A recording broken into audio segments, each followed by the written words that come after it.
Nous allons commencer donc cette création de CV par la mise en forme de notre document, la mise en page de notre document. Pour cela, on va aller dans l'onglet mise en page qui se trouve dans le ruban en haut et on va s'intéresser à la partie qui s'appelle mise en page ici. Pour ça, on va déjà gérer tout simplement les marges. Ces marges, on va les réduire dans un premier temps, quitte après à les agrandir.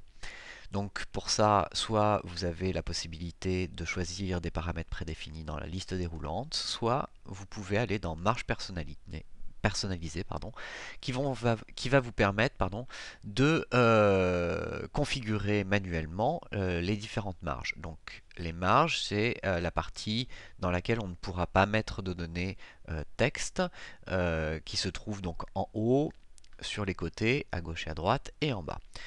C'est ce que l'on va pouvoir configurer ici.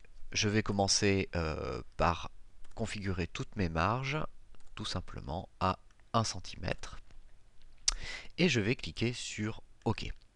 Grâce à ça, j'ai réduit considérablement la taille de mes marges. Alors ça, c'est pas totalement obligatoire, mais ça va nous permettre d'avoir le maximum de place pour pouvoir développer notre CV. Une fois que l'on aura rempli toutes les données, on pourra réajuster les marges pour aérer un petit peu notre présentation.